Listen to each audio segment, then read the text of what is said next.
Hello everyone, welcome to star IQ. Star IQ के video platform पे आप सभी का बहुत बहुत स्वागत है। कैसे हैं आप सभी?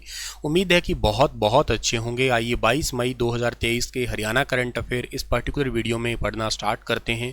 अगर आपने अभी तक स्टार आईक्यू चैनल को सब्सक्राइब नहीं किया है तो कर लीजिएगा, अपने दोस्तों को भी शेयर ज़रूर करिएगा इस पर्टिकुलर यूट्यूब चैनल को।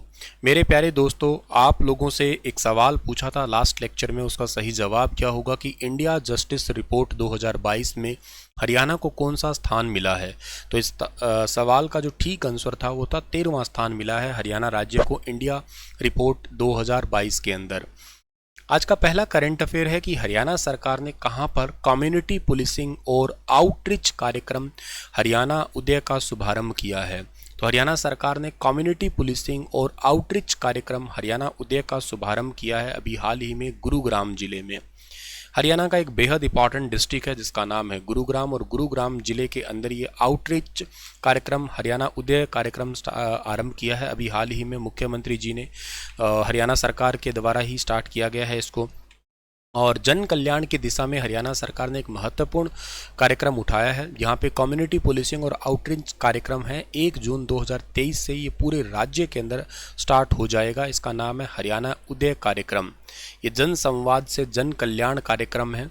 और इसके अंदर होता क्या है, मतलब इसका मतलब क्या है सर? देखो, इसका मतलब है कि किसी भी क्षेत्र के जिला प्रशासन है यानी कि डिस्ट्रिक्ट एडमिनिस्ट्रेशन होता है, वहाँ का लॉ एंड ऑर्डर होता है, कोड ऑफ कंडक्ट्स होती हैं, तो ये थोड़ा स्ट्रॉन्ग हो जाता है, इसको थोड़ा एफिशिएंट करना होता है। और इसी को अच्छा करने का मतलब ही है, समझो कि लोगों को, अब जब किसी क्षेत्र का यूँ समझो, अगर एडमिनिस्ट्रेशन बहुत अच्छा है, किसी क्षेत्र का न्याय व्यवस्था बहुत अच्छी है, तो लोगों के लिए तो जाहिर सी बात है वो बेहतर सुविधा के रूप में काम करेगा ही करेगा ना। तो मुख्यमंत्री जी ने सेक्टर 79 के अंदर राहगिरी का कार्यक्रम हुआ था अभी हाल ही में, सुपर इंपॉर्टेंट है, राहगिरी गुरुग्राम में ही होता है। और इसी के तहत आउटरीच कार्यक्रम में सक्रिय रूप से भाग लेके हम लोग एक अच्छा समाज बना सकते हैं।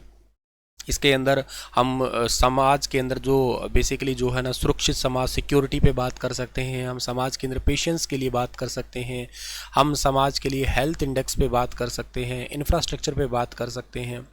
तो हरियाणा उदय के तहत चीफ मिनिस्टर आउटरीच कार्यक्रम के कैलेंडर में जून महीने के दौरान strong fit man Haryana, Gurugram में 3 दिवसीय महिला बाजार, अंतर्राष्ट्रीय योग दिवस पर 21 जून को योगाभ्यास कार्यक्रम, इनका आयोजन होगा।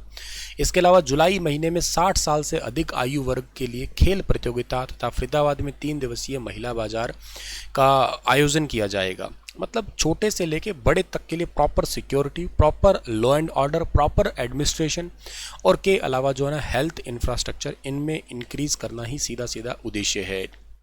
गुरुग्राम की बात अगर आप करते हो तो गुरुग्राम में हरियाणा में सबसे पहली बार जो ना ई चालान व्यवस्था स्टार्ट की गई थी। हरियाणा के अंदर जो है ना इस जिले को बेहद सुंदर बनाने के लिए सिंगापुर की दृष्टि से इस पे काम किया जा रहा है, ठीक है ना। हालांकि फ़िलहाल की स्थिति तो उतनी अच्छी है नहीं, लेकिन बात यह है कि भविष्य के लिए इसको सुंदर बनाने के लिए सिंगापुर की दृष्टि, सिंगापुर की तर्ज पे इसको विकसित किया जाएगा। 50 एकड़ में यहाँ पे एक साइंस सिटी सेटअप की जाएगी। हरियाणा के अंदर एक बहुत इंपॉर्टेंट डिस्ट्रिक्ट है, अगर देखा जाए पर कैपिटा इनकम के हिसाब से तो सबसे टॉप पे है ये वाला डिस्ट्रिक्ट। हरियाणा में किस जिले के पैरा विश्व रैंकिंग तीरंदाजी में हरविंदर सिंह ने 2 कांस्य पदक जीते हैं? हरविंदर सिंह का नाम इंपॉर्टेंट इसलिए है क्योंकि इन्होंने पैरा ओलंपिक के अंदर भी मेडल लेके आए थे, और ये हैं हरियाणा के कैथल निवासी। चेक रिपब्लिक देश के शहर नोवे मेस्तो नेडे मेस्ट में हुई एक पैरा विश्व रैंकिंग तीरंदाजी प्रतियोगिता में कैथल के खिलाड़ी हरविंदर सिंह ने जो है ना वो पदक जीते हैं। काफ़ी ज़्यादा ज़रूरी खिलाड़ी हैं क्योंकि ये ओलंपिक के अंदर ऑलरेडी मेडल जीत चुके हैं। इस करके ओलंपिक नहीं, सॉरी, पैरा ओलंपिक जो है ना इसके अंदर ये मेडल जीत चुके हैं। इसके लिए इनका नाम जो है ना खासी अच्छे तरीके से लिया जाता है, या यूँ कहिएगा इनको याद किया जाता है। ये इंपॉर्टेंट है पर्सन, ज़रूर याद रखना इनको आप लोग। अच्छा सर, इसके अलावा जो है ना हम लोग याद कर सकते हैं इनसे कि अंतर्राष्ट्रीय तीरंदाजी खिलाड़ी है और इनको अर्जुन अवार्ड भी मिला है। भारतीय टीम में 9 खिलाड़ी, कोच सहित टोटल 18 सदस्यों ने इसमें भाग लिया था। और हरविंदर सिंह की इस उपलब्धि से खेल प्रेमी बहुत ही अच्छे, इस गुरुद्वारे, ये कैथल शहर जो है ना एक्चुअली ये गुरुद्वारों का शहर कहलाता है, याद रखना आप लोग। हरियाणा के अंदर काफ़ी सारे गुरुद्वारे हैं इस ज़िले के अंदर, इस करके इस शहर को गुरुद्वारों का शहर के नाम से जानते हैं। कैथल को वानर नगरी के नाम से भी हम लोग जाना करते हैं, ये बात भी खैर आप लोगों को अच्छे से पता होगा। अच्छा, इसके अलावा जो है ना कैथल है, कैथल का एक फरल गांव है, और फरल गांव का जो फाल्गु मेला है ना वो बहुत ज़्यादा इंपॉर्टेंट है। वो एग्ज़ाम में अक्सर पूछा जाता है कि फाल्गु मेला कहाँ पे लगता है, तो कैथल का ही है। कैथल के अंदर पुंडरी बहुत इंपॉर्टेंट है। कैथल का कलायत है, ये भी अपने आप में इंपॉर्टेंट है। इसलिए इंपॉर्टेंट है कलायत क्योंकि कलायत से हरियाणा की महिला एवं बाल विकास मंत्री जीती हुई है, जिनका नाम है कमलेश ढांडा। अच्छा, कैथल का जो एरिया है वो कितना है, 2317 वर्ग किलोमीटर है एरिया, याद रखना। इसकी स्थापना कब हुई थी कैथल की? कैथल की स्थापना हुई थी 1 नवंबर 1989 को हुई थी कैथल की स्थापना। अच्छा, कैथल के विधानसभा क्षेत्र कौन से हैं? कैथल के विधानसभा क्षेत्रों के अंदर तो खुद कैथल ही आता है, ये तो याद रखना ही रखना आप लोग, ठीक है ना, खुद कैथल आता ही है। अच्छा, कैथल से विधायक कौन है? वैसे कैथल से विधायक है लीलाराम जी, ठीक है। और यहाँ से कौन सा है, एक यहाँ पे गोहला है। अच्छा, ये इंपॉर्टेंट है क्योंकि ये रिजर्व सीट है यहाँ की, और यहाँ से जो ना ईश्वर सिंह नाम के एक व्यक्ति हैं वो आपके विधायक हैं यहाँ से। इसके अलावा पुंडरी एक यहाँ का विधानसभा क्षेत्र है। पुंडरी से जो है ना निर्दलीय व्यक्ति एक जीते हुए हैं, जिनका नाम है रणधीर गोलन, ठीक है। और चौथा क्षेत्र तो कलायत है ही, आपको पता है, और इनका नाम तो मंत्रिमंडल में शामिल है ही, कमलेश जी ढांडा, ठीक है। तो ये बात इंपॉर्टेंट है। कैथल को वानरों की भूमि कहते हैं, हनुमान जी का जन्म स्थल भी कहते हैं, कपिल नगरी भी कहते हैं, नवग्रह कुंड की वजह से छोटी काशी भी कहते हैं, और गुरुद्वारों का शहर तो है ही है। हरियाणा की एकमात्र जो वाल्मीकि यूनिवर्सिटी है ना वो यहीं पे ही है, जिसकी स्थापना 15 मार्च 2018 को की गई थी। ये जरूर याद रखना आप लोग। संस्कृत यूनिवर्सिटी है, वेरी वेरी इंपॉर्टेंट है ये बात भी, ठीक है। अच्छा, यहाँ पे एक मेला बड़ा इंपॉर्टेंट है जो एग्जाम में लगभग आता है, देहाती मेला पूछा जाता है, देहाती मेला। ये देहाती मेला लुधाना गांव के अंदर लगता है, इसलिए काफ़ी इंपॉर्टेंट है। एक यहाँ का मंदिर बड़ा इंपॉर्टेंट है, अम्बकेश्वर मंदिर, भगवान शिव जी को समर्पित है। उसको पताल किंग या स्वयं किंग के नाम से भी जाना करते हैं। बाकी यहाँ पे ब्रिक्स मंदिर भी है, खंडेश्वर महादेव मंदिर भी आता है, हनुमान वाटिका भी है यहाँ पे। और जैसा कि मैंने कहा इसको गुरुद्वारों का शहर कहते हैं, तो यहाँ पे एक गुरुद्वारा बड़ा इंपॉर्टेंट है जो मुझे बड़ा इंटरेस्टिंग लगता है, जिसका नाम है टोपियों वाला गुरुद्वारा।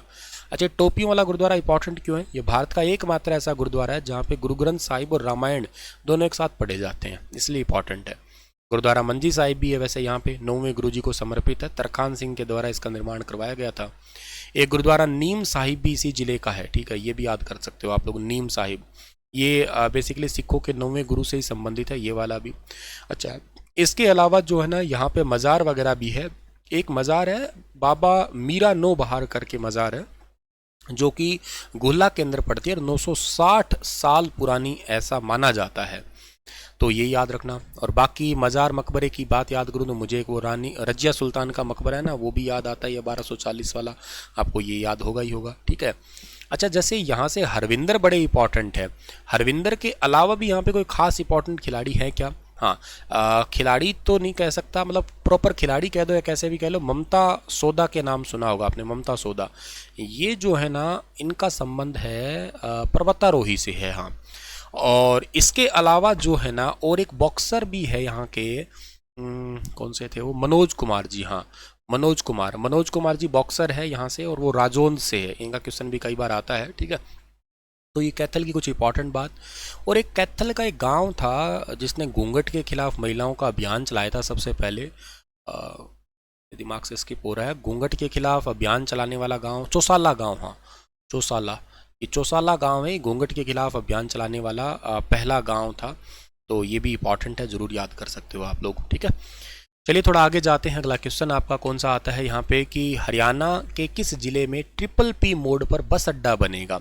अच्छा, ट्रिपल पी मोड के आधार पे जो है ना बस अड्डा बनने वाला है हरियाणा के अंदर, और ये बस अड्डा कहाँ पे बनेगा, मतलब कौन से जिले के अंदर जो है ना ये बस अड्डा बनेगा? तो ये जिला है जी हरियाणा का कौन सा, सोनीपत डिस्ट्रिक्ट है। सोनीपत के अंदर जो है ना ये ट्रिपल पी मोड के आधार पर बस अड्डा बनेगा आपका। सो काफ़ी इंपॉर्टेंट है ये वाला ज़िला हमारा। वैसे ज़िला ही खुद ही बहुत ज़्यादा इंपॉर्टेंट है। इस ज़िले की बात तो करें ही करें, लेकिन उससे पहले इंपॉर्टेंट हमारे पास में है कि पब्लिक प्राइवेट सेक्टर पे आधार पे, ट्रिपल पी का मतलब यही होता है आपका, जिसके अंदर सरकार और प्राइवेट दोनों मिल के काम करते हैं इसके ऊपर। हरियाणा परिवार पहचान पत्र में वार्षिक आय 1,80,000 रुपये से कम है। उन्होंने प्रदेश में सुविधाओं से लैस नए बस अड्डों का निर्माण किया जा रहा है। इस कड़ी में सार्वजनिक निजी साझेदारी जिसको कहा करते हो, और उसके आधार पर यह बस अड्डा बनने जा रहा है। इस बस अड्डे का बेनिफिट ऐसे हो जाता है कि बेसिकली ये ग्रो अप ज़्यादा हो जाते हैं। क्यों ग्रो अप हो जाते हैं? क्योंकि एक तो सरकार सहायता करती है, सरकार तो सहायता करे ही करे, एक इसके साथ में जो है ना इसके अंदर सहायता फिर कौन करती है? Private company. तो दोनों कुछ पैसा सरकार लगाएगी और प्राइवेट कंपनी तो आपको पता ही है हमेशा अपना बेनिफिट बढ़ाने के लिए मल्टीपल जो है ना सुविधाएँ देगी, और वो मल्टीपल सुविधा से जो है ना बेनिफिट हो जाता है आम नागरिकों को। परिवहन मंत्री हरियाणा के मूलचंद जी हैं, आपको अच्छे से पता है। हरियाणा के अंदर state highway, national highway, expressway, railway line, इनका विस्तार धीरे धीरे कहते करवाया जा ही रहा है, ठीक है। अच्छा, अगर मैं सोनीपत की बात करता हूँ तो सोनीपत की स्थापना कब हुई थी बताना? सोनीपत की स्थापना हुई थी 22 दिसंबर 1972 को हुई थी, ये याद रखना। सोनीपत का एरिया कितना है? सोनीपत का एरिया है 2260 वर्ग किलोमीटर है। अच्छा, सोनीपत के विधानसभा क्षेत्र कौन से हैं वैसे? सोनीपत के अंदर विधानसभा क्षेत्र है तो खुद सोनीपत ही है। सोनीपत से सुरेंद्र पवार जीते हुए हैं। एक यहाँ पे राई नाम की जगह भी है, राई से मोहनलाल जीते हुए हैं। एक है गोहाना, ठीक है ना, गोहाना, गोहाना से जगवीर मलिक जी जीते हुए हैं। इसके अलावा एक है गन्नौर, अंतर्राष्ट्रीय स्तर पे ये एक मंडी बनेगी, बागवानी मंडी बनेगी, निर्मल रानी यहाँ से जीती हुई है, ठीक है ना। और कौन सा बच गया यहाँ पे? एक खरखोदा भी तो है यहाँ पे, खरखोदा। खरखोदा बहुत इंपॉर्टेंट है, मारुति सुजुकी का प्लांट भी अभी यहाँ पे लगेगा, आरएक्सिस सीट भी है वैसे खरखोदा, जयवीर जीते हुए हैं। एक बड़ौदा भी है जहाँ पे उपचुनाव हुए थे, बड़ौदा। नरवाल करके, मुझे पूरा नाम ध्यान नहीं आ रहा अभी, ठीक है ना, सर नेम शायद नरवाल है उनका, और योगेंद्र दत्त को शायद उन्होंने हराया था। नरवाल है आगे पूरा नाम, अगर आपको याद है तो बताना, मुझे माइंड से स्किप हो रहा है मतलब। और इसको एटलस सिटी ऑफ हरियाणा कहते हैं, एजुकेशन सिटी ऑफ हरियाणा भी कहते हैं, सोनप्रस्थ, गोल्डन सिटी, ये कई सारे इसके नाम हैं। काफ़ी ज़्यादा इंपॉर्टेंट डिस्ट्रिक्ट इसलिए भी इंपॉर्टेंट है ये क्योंकि यहाँ पे राई के अंदर आपका पहला यूनिवर्सिटी बना है, उसके जो वीसी हैं उनका नाम एसएस देसवाल है। चौथी पुलिस कमिश्नरी हरियाणा का, चौथा मेट्रोपॉलिटन डेवलपमेंट इलाका ये हरियाणा का कह सकते हो, तो काफ़ी ज़रूरी है ये। यहाँ पे गोहाना का किला भी है, सोनीपत के अंदर गोहाना का किला है, पृथ्वीराज चौहान ने उसका निर्माण करवाया था। और एक अकबरी दरवाज़ा भी सोनीपत के अंदर ही पड़ता है, अगर आपसे कोई पूछा जाए तो। सोनीपत से ही योगेश्वर दत्त भी है और दीपा मलिक भी है। दीपा मलिक बहुत इंपॉर्टेंट है, भैंसवाल गांव से ही है शायद, ये दोनों ही, ठीक है। अरे एक सोनीपत का नाम जब भी आए तो पंडित लक्ष्मी चंद का नाम जरूर आएगा, जाटी कला गांव तो आएगा ही आएगा, उसको तो भूल ही कैसे सकते हो आप लोग, ठीक है। और एक हरियाणा की पहली आधुनिक आंगनवाड़ी केंद्र हसनपुर सोनीपत के अंदर ही खुली थी। चलिए ये तो ठीक है हमारे पास में। अब आपको मैं करवाता हूँ एक, कल के दिन में हरियाणा सिविल सर्विस एग्जाम हुआ था एचसीएस का, उसमें जो पूछे गए सवाल है वो करवाता हूँ, हरियाणा जीके और हरियाणा करंट अफेयर के। काफ़ी ज़्यादा मदद मिली होगी उन बच्चों को जिन्होंने मेरा कंप्लीट कोर्स ले रखा है इसका, या हरियाणा करंट अफेयर जो डेली देखता है उनको, क्योंकि बहुत आसानी से वो इस पेपर को कर सकता था, पर थोड़ी सूझबूझ चाहिए होती है हमेशा सिविल सर्विस एग्जाम के लिए। जैसे ये सवाल बड़ा ईजी था, गुजरी महल पूछा था। गुजरी महल पड़ता है जी हिसार के अंदर, कई बार आया है। तो ए का 3 इसमें कहाँ दिख रहा है? ए का 3 सिर्फ एक ही ऑप्शन में दिख रहा है, बाकी किसी में है ही नहीं, तो इसका आंसर ये हो गया, बस बात ही खत्म। तुरंत कर सकते थे ऐसे। ऐसे आप लोग शेख चिल्ली का मकबरा है, कई बार पढ़ा होगा आपने, कुरुक्षेत्र के अंदर पड़ता है, ठीक है ना। अच्छा, चोरों की बावली जो है ना ये रोहतक के अंदर है। जल महल जो है ना वो पढ़ा करते होंगे आप लोगों ने, नारनौल महेंद्रगढ़ के अंदर, ठीक है। तो ईजी सवाल था, कोई ज़्यादा मुश्किल नहीं था। अच्छा, ये क्वेश्चन थोड़ा कंफ्यूज करने वाला था कि इसमें से जो डिवीज़न है हरियाणा की प्रशासनिक खंड दे रखे हैं, तो इनमें से कौन कौन सा जिला किस किस के अंतर्गत आता है प्रशासनिक खंड। अच्छा, आपको ये तो अच्छे से पता है कि हरियाणा के अंदर टोटल 6 प्रशासनिक मंडल है। 6 में से 2 नए बने थे, फरीदाबाद और करनाल, और दोनों में 3-3 है। मैंने कई बार अपने सेशन में बताया होगा, इन दोनों में 3-3 जिले हैं। करनाल में 3 जिले, लेकिन यहाँ तो इसके साथ मिलान करने में 4 दे रखे हैं, तो ऑप्शन तो कट गया ये, मतलब सी वाला तो होगा ही नहीं। सी इस ऑप्शन में आ रहा है, ये नहीं होगा। सी इस ऑप्शन में आ रहा है, ये नहीं होगा। 2 तो ऑप्शन कट गए। अच्छा, ए ऑप्शन में दे रखा है हिसार, ठीक है ना। अच्छा, हिसार के साथ में आपके दे रखे हैं हिसार, फतेहाबाद, जींद, भिवानी, और ये दे रखे हैं, ठीक है ना। और ये तो नहीं है, ठीक है ना। क्यों नहीं है अभी मैं बताता हूँ। देखो ये रहा आपका हिसार के अंदर जो है ना आपका फतेहाबाद, जींद, हिसार, सिरसा तो है, लेकिन भिवानी हिसार में नहीं है।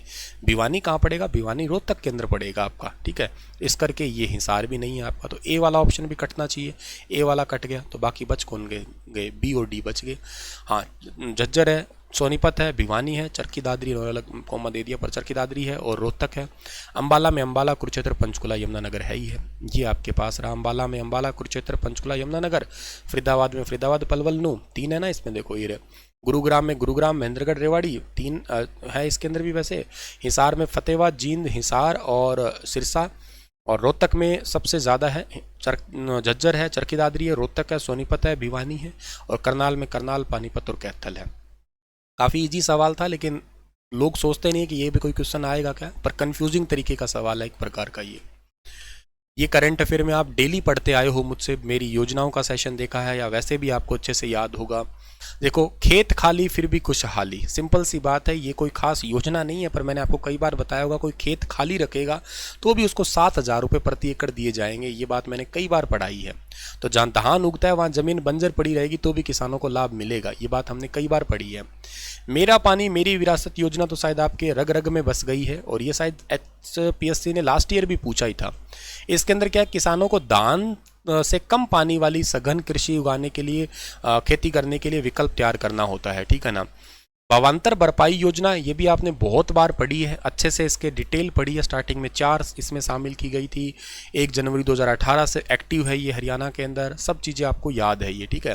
तो आप मैच कर सकते थे, जैसे कि पहला अब आपका पहला है, पहले का डी ऑप्शन कहाँ दिख रहा है, पहले का डी ऑप्शन इसके अंदर दिख रहा है ना, बाकी किसी के अंदर है क्या, बाकी इसके अंदर भी है पहले का डी। तो दूसरे का सी ऑप्शन है क्या, दूसरे का सी इसमें है, दूसरे का सी इसमें नहीं है, बस ठीक है, इसका सी आंसर ठीक रहेगा हमारा। तीसरे का बी है, सब्जी फल की जोखिम का ये है।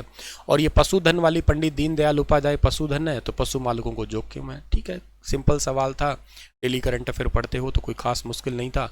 ये पजल कर सकता था, लेकिन जिन्होंने डेली पढ़ा है उनको याद था। अच्छा, यादवेंद्र गार्डन पिंजौर पंचकुला के बारे में निम्न कथनों के बारे में बताइए। ये सबसे बड़ा कंफ्यूजिंग सवाल था।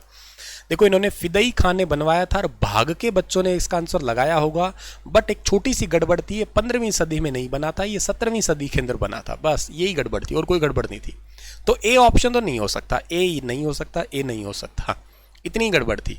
मुगल गार्डन शैली का उदाहरण है, ये बात बिल्कुल ठीक है। पटियाला के राजा जो यादवेंद्र जी थे, उन्होंने ही इसका दोबारा पुनः निर्माण करवाया था, ये भी ठीक है। तो 2 और 3 इसका ऑप्शन नंबर ठीक है आपका, यानी कि ऑप्शन नंबर बी इस सवाल का बिल्कुल ठीक था हमारा। ये है यादवेंद्र गार्डन, एक्चुअली निचले शिवालिक की तलहटी में स्थित है। ये 17वीं शताब्दी के अंदर बना था, और नवाब फिदई खान जो कि पालक भाई थे औरंगजेब के, उन्होंने स्टार्टिंग में इसको बनवाया था। बाद में जो है ना, इसका पटियाला के जो राजा यादवेंद्र सिंह जी थे, उनके द्वारा ही इसको, राजवंश थे पटियाला राजवंश, इन्होंने दोबारा इसका जो ना निर्माण करवाया था। इजी सवाल था, पर मोस्ट कंफ्यूजिंग था। भाग के बच्चों ने 15वीं और 17वीं में कंफ्यूज किया होगा। फिदई खां देखा होगा, रट्टा लगाया होगा, तो क्योंकि फिदई खां ग्राम सचिव वनडे कंप्यूटर एग्जाम कई बार आया है। बस ये लाइन है, 15 और 17 का गेम चेंज किया इन्होंने, ठीक है। अगली बात खैर इजी थी ये, कि शहरों के नाम थे, पुराने शहरों का नाम। देखो, आप लोगों को पता ही है कि 5 शहरों का शहर कौन सा कहलाता है, पंचकुला कहलाता है। नीम सिंह की पत्नी बानी के नाम पे पड़ा है, भिवानी पड़ा है। शहर का नाम अरबी भाषा के ऊपर पड़ा है, अरबी भाषा का किला है आपका, किला हिसार का वर्ड का ही मतलब किला है। बंदरों का नाम मैंने अभी बताया ही था, ये तो कैथल कहलाता है आपका, ठीक है। तो मैच कर दीजिएगा, आपका क्या है, डी का 1 कौन सा, 4 का ए ऑप्शन अकेले इसी में ही है। और पहले का बी है और दूसरे का सी है, हाँ ये ठीक, बी ऑप्शन पढ़ रहे हैं, तो मैच कर गए हम लोग। अच्छा, ये भी आपने बहुत बार पढ़ा है, खोड़िया नृत्य। ये सीईटी के पेपर में भी आया था। खोड़िया एक नृत्य प्रकार की शैली है। पहले का सी किस में है देखते हैं, पहले का ए, ये ऑप्शन नहीं हो सकता, पहले का सी इसी में ही है, बाकी इन दोनों में भी नहीं है, लो आंसर आ गया। खैर, कितना इजी सवाल था। बाकी आप दूसरे का डी है, मजीरा एक प्रकार के नृत्य संगीत विधा है। अच्छा, इसके बाद में सुरखाब जो है ना, एक पर्यटक क्षेत्र है। कमेंट में बताना सुरखाब कहाँ पे है, पर्यटन स्थल कौन से जिले में है, कहाँ पे है बताना। और चूरमा क्या है, चूरमा एक टाइप की मिठाई है, खाने का कह सकते हो, खाने पीने की चीज़ है मतलब, ठीक है। अच्छा, ये पूछे थे कौन सा जिला किसकी सीमाओं को छूते हैं, एकदम इजी सवाल था, ठीक है ना। क्या इजी था इसके अंदर सर, देखते हैं। देखो, बहुत इजी था। जींद के साथ में हिसार लगता है, कैथल भी लगता है, पानीपत भी लगता है, करनाल भी लगता है, करनाल लिखना चाहिए था, करनाल भी लगता है, ये ठीक है आपका। नहीं विश्वास तो देखते हैं। देखो यार, जींद है, जींद के साथ में हिसार लगता है, और फतेहाबाद भी लगता है, कैथल भी लगता है, करनाल भी लगता है, पानीपत भी लगता है, सोनीपत भी लगता है, और रोहतक भी लगता है। तभी तो ये हरियाणा का हृदय कहलाता है प्रॉपर। अच्छा, इसके बाद में रोहतक के साथ में जींद लगता है, चरखी दादरी भी लगता है, हिसार भी लगता है, पर रेवाड़ी नहीं लगता, तो ये ऑप्शन नहीं होगा। क्यों नहीं होगा सर? देखो, रोहतक के साथ में रेवाड़ी कहाँ है? ये रहा, रेवाड़ी तो बहुत दूर है, रोहतक तो अलग रह गया ना आपका। तो इस करके बी ऑप्शन किस में नहीं, बी इसमें है, ये कट गया, बी इसमें भी कट गया, बी ऑप्शन इसमें भी कट गया, आंसर आ गया। लो, पढ़ना ही नहीं था, आगे जरूरत ही नहीं थी। ऑप्शन एलिमिनेशन किया करते हैं हमेशा कॉम्पिटेटिव एग्जाम में। अच्छा, तीसरा दे रखा है क्या हमारे पास में? रेवाड़ी। रेवाड़ी के महेंद्रगढ़, गुरुग्राम, नू, झज्जर लगते हैं, ठीक है ना। रेवाड़ी के देखो महेंद्रगढ़ भी लग रहा है, नू भी लग रहा है, गुरुग्राम भी लग रहा है, झज्जर भी लग रहा है, चरखी दादरी भी लग रहा है, सही है एकदम। हिसार के साथ में क्या है कि भिवानी लगता है, रोहतक लगता है, सिरसा नहीं लगता, फतेहाबाद लगता है, सिरसा डायरेक्ट नहीं लगता है। देखिएगा आप लोग, ये हिसार और सिरसा के बीच में गैप है ये वाला, तो डायरेक्ट सिरसा और हिसार टच नहीं होते हैं, ठीक है। तो इजी सवाल था, इसका ठीक आंसर ये रहा आपका। मतलब था इजी पर कंफ्यूजिंग था, छोटी मोटी कंफ्यूजन आ सकती थी, अगर थोड़ा बहुत किसी को मैप याद था तो ये आंसर कर सकते थे वो। अच्छा, ये करंट अफेयर का सवाल था, मैंने बहुत बार अपने सेशन में बताया है, अगर डेली किसने करंट अफेयर देखे हैं तो उसको ना, एक तो उत्तम बीज पोर्टल के बारे में मैंने बहुत बार कहा है, एक मैंने ये real time data acquisition system का है, मैंने कहा नहरों पे पानी चोरी ना हो इसके लिए हरियाणा सरकार ने 90 आरटीडीएस सिस्टम लगाए थे, याद करो आप लोग, जिससे अगर पानी चोरी होता है या नहर टूटती है तो किसानों को बताया जा सकता है। तो इसका आंसर तो बी होगा। अगर जो डेली पढ़ता है उसको याद आ गया होगा कि सुनील सर ने बताया है ये। मैं हमेशा तथ्यों के आधार पर बात करता हूँ, ऐसे लोगों की तरह झूठ नहीं बोलता हूँ। तो real time data acquisition system है, फोर्थ का बी ऑप्शन। अच्छा, फोर्थ का बी किस में है? फोर्थ का बी एक तो इसी ऑप्शन में भी दिख रहा है, फोर्थ का बी इसमें भी दिख रहा है। अच्छा, इन्होंने थोड़ा गेम खेला है, अभी और जाते हैं आगे हम लोग।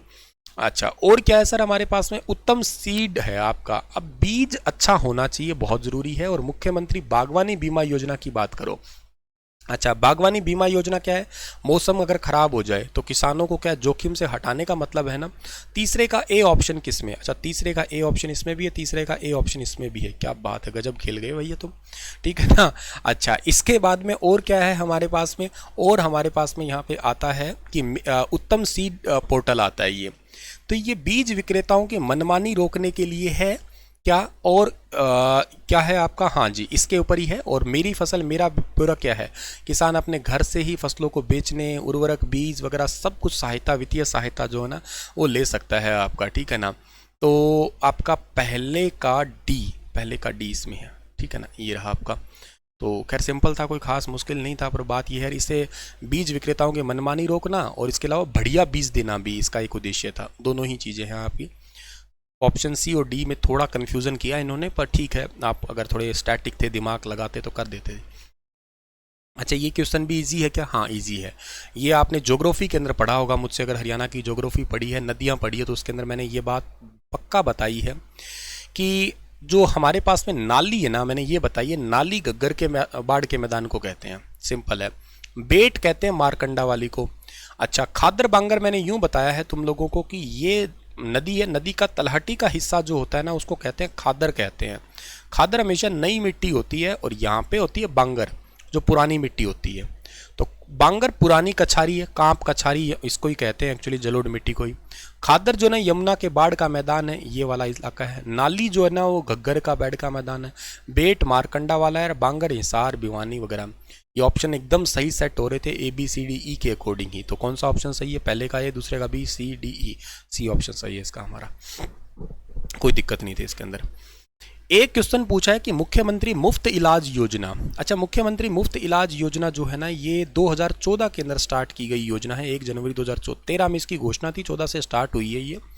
और इस योजना का उद्देश्य है आपका कि डेंटल हेल्थ है, रेफरल ट्रांसपोर्ट है, दवाइयाँ हैं, OPD है, सर्जरी है, लेबोरेटरी टेस्ट है, डायग्नोस्टिक है, एक्सरे, ECG, अल्ट्रासाउंड जो आते हैं ये सारे ही इसमें करना आता है।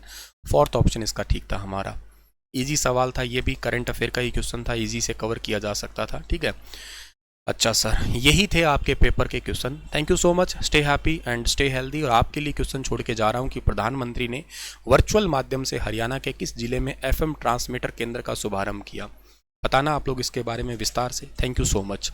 पूरा HCS का पेपर भी आपको मैं सोल्व करवा के डाल दूंगा। ये तो हरियाणा करंट अफेयर का वीडियो था, इसमें डाल दिया मैंने कंप्लीट 100 के 100 क्वेश्चन भी, वो पेपर का जो है आपके क्वेश्चन आए हुए हैं वो कंप्लीट सॉल्यूशन भी डाल दूंगा मैं, ठीक है ना।